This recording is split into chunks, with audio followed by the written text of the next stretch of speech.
Hi! Hello! Welcome to జకే talks. BRS party MLA, మాజీ మంత్రి జగదీష్ రెడ్డి మహాన్యూస్‌పై జరిగిన దాడిని అది కేవలం నిరసన అని మాత్రమే ఆయన చెప్పారు. అంటే ఆ మేరకు ఆయన నిర్ధారించారు. అంటే దాడి వేరు, నిరసన వేరు. మేము దాడి జరిపితే అది ఇంకొక లెవెల్‌లో ఉంటుంది. అది ఎట్లా ఉంటుందో మీరు ఊహించలేరు అని కూడా ఆయన హెచ్చరించాడు. మీరు జగదీష్ రెడ్డి వ్యాఖ్యల్ని విన్నారు. దీన్ని బట్టి మనం మనకేం అర్థమవుతుంది? ఆయన ఏం చెప్తున్నాడు? ఇక్కడ తిండి తింటున్న వాళ్ళు అని చెప్తున్నాడు. ఎవరి తిండి తింటున్నారో గుర్తుపెట్టుకోండి. మీరెక్కడ బతుకుతున్నారో గుర్తుపెట్టుకోండి. అండ్ ఈ కేసీఆర్, కేటీఆర్ ఇద్దరి వ్యక్తిత్వాలను చంపడానికి సంబంధించి ఒక భారీ కుట్ర జరుగుతోంది. కనుక దీన్ని మేము సహించేది లేదు. మాపై బురద చల్లితే మేము సహించేది లేదు. చూస్తూ ఊరుకునే సమస్య లేదు. అసత్య ప్రచారాలను కేసీఆర్ అభిమానులు ఖచ్చితంగా జవాబిస్తారు. బీఆర్ఎస్‌పై విషం చిమ్మే వాళ్ళెవరిని కూడా మేము వదిలిపెట్టే ప్రసక్తే లేదు. తెలంగాణ ఉద్యమ నాయకత్వం పైన ఒక వర్గం మీడియా పనిగట్టుకొని దుష్ప్రచారం చేస్తోంది అంటూ ఆయన మాట్లాడాడు. దీన్ని మనం ఎట్లా అర్థం చేసుకోవాలి? ఏ రకంగా అర్థం చేసుకోవాలి? అంటే తెలంగాణ రాష్ట్రం ఏర్పడి 11 ఏళ్ళు దాటిపోయింది. 2014లో తెలంగాణ రాష్ట్రం ఏర్పడింది. అదంతా దాటిపోయింది. ఇంకా తెలంగాణ సెంటిమెంటు ఇంకా దాన్ని అది బతికున్నట్టు ఆ సెంటిమెంట్‌ను దాన్ని ఇంకా ఏమంటాం ఇస్త్రీ చేసి, డ్రై క్లీనింగ్ చేసి ఆహ్, మళ్ళీ దాన్ని సంధించడానికి ఏ చిన్న అవకాశం వచ్చినా వాళ్ళు వదిలిపెట్టదలుచుకోలేదు. ఇక చూడండి, ఇక్కడ మీరు బతుకుతున్నారు. ఇక్కడ తిండి తింటున్నారు. అంటే దాంట్లో చాలా అర్థాలున్నాయి. అంటే ఇది తెలంగాణేతరులను ఉద్దేశించి చేసినవి. అంటే ఆంధ్ర, కోస్తా ఆంధ్ర ప్రాంతానికి సంబంధించిన వాళ్ళ గురించి చేసినట్టుగా భావించాలి. అంటే కోస్తా ఆంధ్ర ప్రాంతానికి సంబంధించిన వాళ్ళు ఇక్కడికొచ్చి మీడియా హౌసెస్ నడుపుతున్న వాళ్ళ పైన చేస్తున్న కామెంట్స్‌గా కూడా భావించాలి. అండ్ ఇవాళ 'ఆంధ్రజ్యోతి'లో ఫ్రంట్ పేజ్‌లో వచ్చిన ఒక వార్తా కథనం ప్రకారం ఇక మరో 2, 3 ఛానెల్స్ పని పడతామని కూడా హెడ్డింగ్ పెట్టారు. అంటే ఇంకొక 2, 3 ఛానెల్స్ పైన కూడా దాడులకు సిద్ధమవుతున్నట్టుగా కనిపిస్తోంది. ఎవరు? ఈ బీఆర్ఎస్ కరసేవకులు. ఈ బీఆర్ఎస్ కరసేవకులు వీళ్ళు ఏంటంటే ఇక్కడ చూడండి, ఆహ్, గెల్లు శ్రీనివాస్ యాదవ్ ఇంకో కొంతమంది అరెస్ట్ చేశారు. ఈ మహా న్యూస్ పైన దాడి కేసులో అరెస్ట్ అయిన వాళ్ళు పోలీసు వెహికల్‌లో వెళుతూ జై తెలంగాణ, జై కేటీఆర్ అనే నినాదాలు ఇచ్చారు. ఈ జై తెలంగాణ నినాదానికి, మహా న్యూస్‌పై దాడికి సంబంధం ఏంటో మనకు తెలియదు. బీఆర్ఎస్ పార్టీ ఎప్పుడైతే అధికారం కోల్పోయిందో, ఆ అసహనంతో వాళ్ళు ఏం మాట్లాడుతున్నారో వాళ్ళకే తెలియడం లేదు. అట్లాగే రాష్ట్రంలో రేవంత్ రెడ్డి ముఖ్యమంత్రిగా ఉన్న ఈ టర్మ్‌లో, ఈ 18 నెలల్లో రాష్ట్రంలో ప్రశాంతత ఉంది. మరి పూర్తిగా ఏమి శాంతి భద్రతలు చిన్నాభిన్నమైపోయి, లేకపోతే పౌర జీవనం అస్తవ్యస్తమైపోయిన పరిస్థితులేమీ లేవు. యాజ్ ఆన్ టుడే శాంతి భద్రతలు సజావుగానే ఉన్నట్టు లెక్క. అయితే ఇట్లా ఉండడం ఇష్టం లేదు బీఆర్ఎస్ పార్టీకి. ఎందుకంటే ఒకవైపు రేవంత్ రెడ్డి అభివృద్ధి కావచ్చు, సంక్షేమ కార్యక్రమాలు కావచ్చు, మరోవైపు ఇతరత్రా కూడా ఆయన ఒక డైరెక్షన్‌లో ప్రభుత్వాన్ని నడిపిస్తూ పోతున్నాడు. సో, ఈ ఈ పద్ధతి ఇట్లాగే కొనసాగితే ప్రజల్లో సానుకూలత పెరుగుతున్న వాతావరణం కూడా ఒకటి కనిపిస్తోంది. ఈ సానుకూలత పెరుగుతున్నట్టుగా ఎందుకు కనిపిస్తుందంటే, ఒకటి సన్నబియ్యం అనే స్కీమ్. పేద ప్రజలకు సన్నబియ్యం ఇచ్చే స్కీమ్ ఏదైతే ఉందో, అది ఆల్మోస్ట్ 2028 ఎన్నికలకు సంబంధించి గేమ్ చేంజర్‌గా అని కూడా నేను అనలైజ్ చేయదలుచుకున్నా. Almost game changer. సో, సన్నబియ్యం లాంటి పథకం కావచ్చు, లేకపోతే ఇతరత్రా కార్యక్రమాలు కావచ్చు, ఇవన్నీ కూడా ఆయన పద్ధతిలో ఆయన నిధుల కొరత ఎంత ఉన్నా కూడా కొనసాగిస్తున్నాడు. ఈ ధోరణి బీఆర్ఎస్ పార్టీకి నచ్చడం లేదు. ఎందుకంటే ఒకవేళ ప్రభుత్వంపై సానుకూల వాతావరణం పెరిగితే, ఫీల్ గుడ్ ఫ్యాక్టర్ పెరిగితే, నెక్స్ట్ ఎలక్షన్స్‌లో మేము అధికారంలోకి రావడం కల్లా. మేము అధికారంలోకి రాలేమేమో అనే ఒక కంక్లూజన్‌కు ఆల్మోస్ట్ బీఆర్ఎస్ నాయకత్వం వస్తోంది. అందువల్లనే హైదరాబాద్ లాంటి సిటీలో ఈ మహాన్యూస్ పైన దాడిని నేను ఆ విధంగా చూస్తున్నా. ఇది ఇక్కడితో ఆగుతుందని కూడా నేను అనుకోవడం లేదు.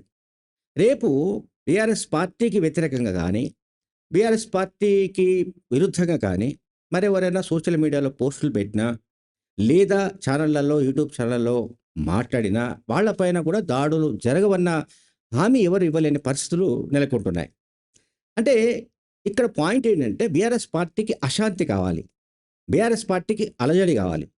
బీఆర్ఎస్ పార్టీకి తెలంగాణలో అల్లకల్లోల పరిస్థితులు నెలకొనాలి. రేవంత్ రెడ్డి ప్రభుత్వం పూర్తిగా శాంతి భద్రతల్లో విఫలమైందని నిరూపించాలి. ఆ తర్వాత రాష్ట్ర ప్రభుత్వం పూర్తిగా కుప్పకూలేటట్టు చేయాలి. ఇది ఒక ఒక పథకం ప్రకారమే జరుగుతున్నట్టుగా నాకైతే అనుమానాలున్నాయి. ఇటువంటి పథకం ఒకటి కార్యాచరణ ఒకటి రూపొందించి దాన్ని పకడ్బందీగా అమలు చేస్తున్నట్టుగానే నేను భావిస్తున్నా, అనుమానిస్తున్నా. ఎందుకంటే మానిస్ పైన జరిగిన దాడి ఇది ఏదో స్పాంటేనియస్‌గా అప్పటికప్పుడు జరిగిన దాడిగా మనకు కనిపించట్లేదు. పైగా సరే ఆ తర్వాత కేటీఆర్ కూడా ఆ దాడిని ఖండించడం గానీ, మరొకరు ఖండించడం గానీ జరిగింది. బట్ జగదీష్ రెడ్డి అగ్నికి ఆజ్యం పోసినట్టుగా ఆయన మాట్లాడారు. కొన్ని మీడియా హౌసెస్ స్లాటర్ హౌసెస్ లాగా కనిపిస్తున్నాయని చెప్పాడు. స్లాటర్ హౌసెస్ లాగా పనిచేస్తున్నాయన్నాడు ఆయన. అంటే ఆరోపించాడు. అంటే కబేళాలు అంటాం కదా మనం. సో, ఆ తరహాలో పనిచేస్తున్నాయని కూడా ఆయన అన్నాడు.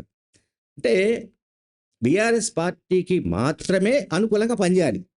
అది మీడియా కావచ్చు, జనాలు కావచ్చు, మేధావులు కావచ్చు, మరెవరైనా కావచ్చు. ఎవరైనా సరే బీఆర్ఎస్ పార్టీకి అనుకూలంగా మాత్రమే మాట్లాడాలి. అనుకూలంగా మాత్రమే వీడియోలు చేయాలి. అనుకూలంగా మాత్రమే వ్యవహరించాలి. లేకపోతే ఇదివరకు అంటే అట్లా లేకుండా పోతే ఇదివరకు మామూలుగా తెలంగాణ ద్రోహులు అనేవాళ్ళు. ఇప్పుడు కొత్తగా 2 స్టాంపులు తయారు చేసి వదిలిపెట్టారు. ఆ 2 ఏంటంటే ఒకటేమో చంద్రబాబు తొత్తులు, రెండోది రేవంత్ రెడ్డి ఏజెంట్లు. ఈ 2 స్టాంపులు ఎర్రవెల్లి ఫామ్ హౌస్‌లో తయారయ్యాయి. ఈ ఫామ్ హౌస్‌లలో తయారైన స్టాంపులను జనం మీదకి వదిలేస్తున్నారు. సో, ఎవరైతే వీళ్ళకి ఎగనెస్ట్‌గా మాట్లాడుతున్నారో, లేకుంటే కథనాలు వేస్తున్నారో, వాళ్ళందరిపైన చంద్రబాబు తొత్తులని ముద్రించడానికి వీళ్ళు ఆల్రెడీ రెడీ అయిపోయినట్టుగా మనకు కనిపిస్తోంది. అండ్ ఇంకొకటి కూడా చెప్పదలుచుకున్నా. మహాన్యూస్ పాత్ర కూడా ఇక్కడ ఒక రకంగా చెప్పాలంటే మహాన్యూస్ కూడా మహాన్యూస్ వైఖరిని కూడా మనం ఖండించాలి. మహాన్యూస్‌లో వేసిన కథనాలు అంటే ప్రసారం చేసిన కథనాలు అవి నిజానికి సభ్య సమాజం మెచ్చుకునేవి కావు. అంటే సభ్య సమాజం తల వంచుకునే విధమైన థంబ్‌నెయిల్స్ పెట్టారు వాళ్ళు.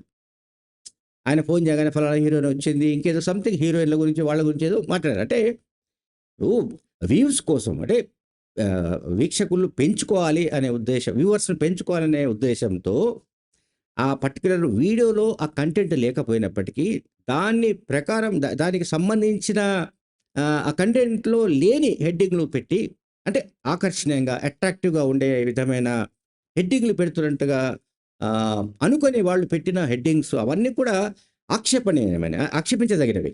ఖచ్చితంగా ఆక్షేపించవలసిందే. దాని వరకు కాదనడానికి లేదు. అయితే మీడియా సంస్థలు ఏవైనా సరే, మీడియా ఏదైనా సరే, పత్రిక కావచ్చు, ఛానల్ కావచ్చు, ఏదైనా కావచ్చు. ఒకవేళ ఏ రాజకీయ పార్టీకి వ్యతిరేకంగా కనిపించినా, వ్యతిరేకంగా వాళ్ళు వార్తా కథనాలు వేసినా, రాసినా అండ్ వాళ్ళను కించపరిచే విధమైన అసహ్యకరమైన హెడ్డింగ్స్ పెట్టి కథనాలు ప్రసారం చేసిన చాలా వేదికలున్నాయి. మీరు కోర్టును ఆశ్రయించొచ్చు, లీగల్‌గా ప్రొసీడ్ కావచ్చు అండ్ ఆ ఛానల్‌కి సంబంధించిన అధిపతులతో డిస్కస్ చేయొచ్చు. క్షమాపణలు కోరవచ్చు. ఆ ఛానల్ నుంచి లేదా పత్రిక నుంచి వాళ్ళు ఛానల్‌ను పత్రిక నుంచో, ఛానల్ నుంచో వాళ్ళు అపాలజీ కూడా కోరొచ్చు, డిమాండ్ చేయొచ్చు. ఇవన్నీ ఎన్నో ఉన్నాయి. ఎన్నో వేదికలున్నాయి. ఇవన్నీ కాదని భౌతిక దాడులకు దిగడం, ఆస్తులపై దాడులకు దిగడం అంటే ఒక రకంగా ఏందంటే భయభ్రాంతుల్ని చేయడం. ఇక్కడ 2 పాయింట్స్ చెప్తాను. ఒకటి ఇక్కడ ఎవరైతే ఆంధ్ర ప్రాంతం నుంచి వచ్చి మీడియా హౌసెస్ నడిపిస్తున్నారో ఎప్పటినుంచో తెలంగాణ రాష్ట్రం ఏర్పాటుకు ముందు నుంచి కూడా వాళ్ళను భయపెట్టడం.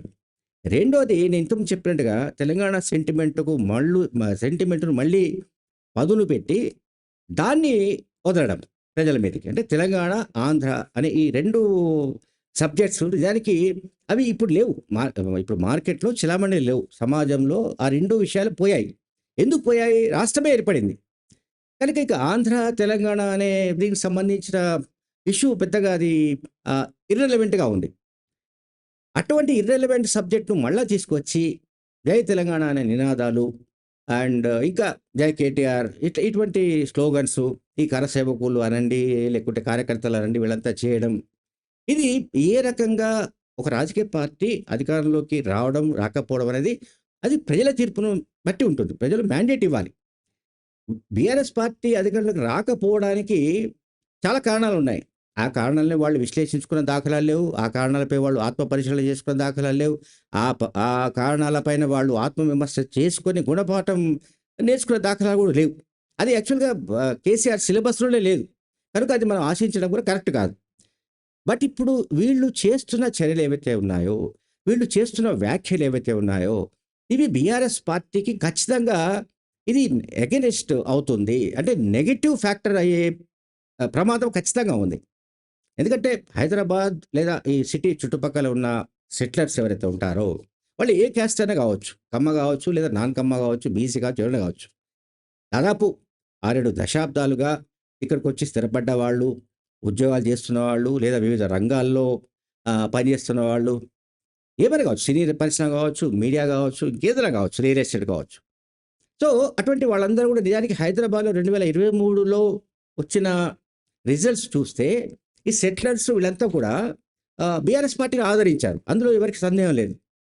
అందువల్లనే బీఆర్ఎస్ పార్టీ ఎక్కువ సీట్లను ఇక్కడే కైవసం చేసుకుంది హైదరాబాద్, రంగారెడ్డి జిల్లాలో.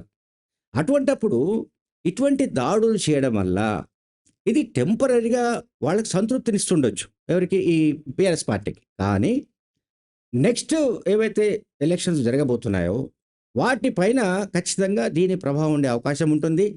వాళ్లకు ఎవరైతే దగ్గరి ఓటర్స్ అనుకుంటున్నారో, వాళ్ళని ఎవరైతే ఆదరిస్తారని అనుకుంటున్నారో, వాళ్ళు మొత్తంగా ఈ ఈ ఆ సెక్షన్స్ బీఆర్ఎస్ పార్టీకి దూరమయ్యే అవకాశాలు ఎక్కువగా కనిపిస్తున్నాయి. Thank you very much.